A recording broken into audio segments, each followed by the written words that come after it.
Hi, I'm State Senator Ken Horn. March is reading month, and I normally like to come to your class to read to you, but we're going to change things up just a little bit. Today's book is Yertle the Turtle by Dr. Seuss. On the faraway island of Salamasand, Yertle the Turtle was king of the pond. A nice little pond. It was clean, it was neat.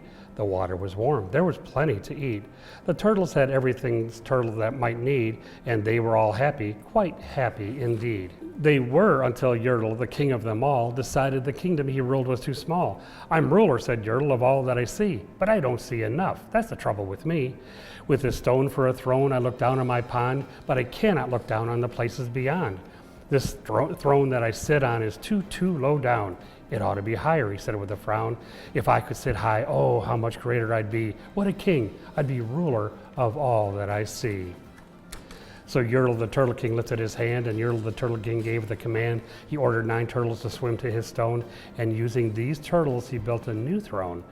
He made each turtle stand on the other one's back, and he piled them high in a 9-turtle stack. And then Yertle climbed up. He sat down on the pile. What a wonderful view. He could see almost a mile. "All mine," Yertle cried. "Oh, the things I now rule. I'm king of a cow, and I'm king of a mule. I'm king of a house, and what's more beyond that, I'm king of a blueberry bush and a cat.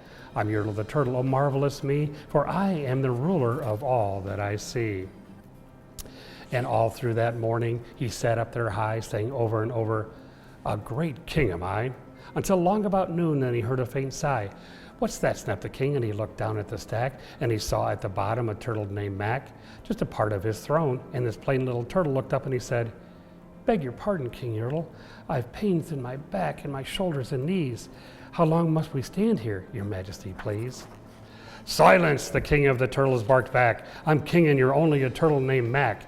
You stay in your place while I sit here and rule. I'm king of a cow and I'm king of a mule. I'm king of a house and a bush and a cat. But that isn't all. I'll do better than that. My throne shall be higher," his royal voice thundered. "So pile up more turtles. I'll need about 200. "Turtles, more turtles," he bellowed and brayed, and the turtles way down in the pond were afraid. They trembled, they shook, but they came, they obeyed. From all over the pond they came swimming by dozens, whole families of turtles with uncles and cousins, and all of them stepped on the head of poor Mac. One after another, they climbed up the stack.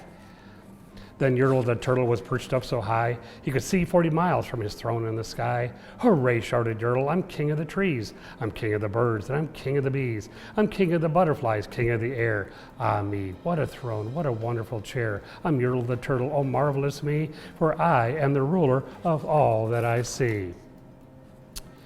Then again from below, in the great heavy stack, came a groan from that plain little turtle named Mac. "Your majesty, please, I don't like to complain, but down here below we are feeling great pain. I know up on top you are seeing great sights, but down at the bottom we too should have rights. We turtles can't stand it, our shells will all crack. Besides, we need food, we're starving," groaned Mac. "You hush up your mouth," howled the mighty King Yertle. "You've no right to talk to the world's highest turtle. I rule from the clouds, over land, over sea. There's nothing, no nothing, that's higher than me." But while he was shouting, he saw with surprise that the moon of the evening was starting to rise up over his head in the darkening skies.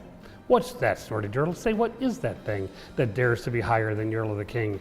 I shall not allow it. I'll go higher still. I'll build my throne higher. I can and I will. I'll call some more turtles. I'll stack them to heaven. I'll need about 5,607. But as Yertle the Turtle King lifted his hand and started to order and give the command, that plain little turtle below in the stack, that plain little turtle whose name was just Mac, decided he'd taken enough, and he had. And that plain little lad got a little bit mad. And that plain little Mac did a plain little thing. He burped. And that burp shook the throne of a king. And Yertle the Turtle, the king of the trees, the king of the air and the birds and the bees, the king of a house and a cow and a mule, well, that was the end of the Turtle King's rule. For Yertle, the king of all Salamasand, fell off his high throne and fell plunk in the pond. And today the great Yertle, that marvelous he, is the king of the mud. That's all he can see. And the turtles, of course, all the turtles are free, as turtles and maybe all creatures should be.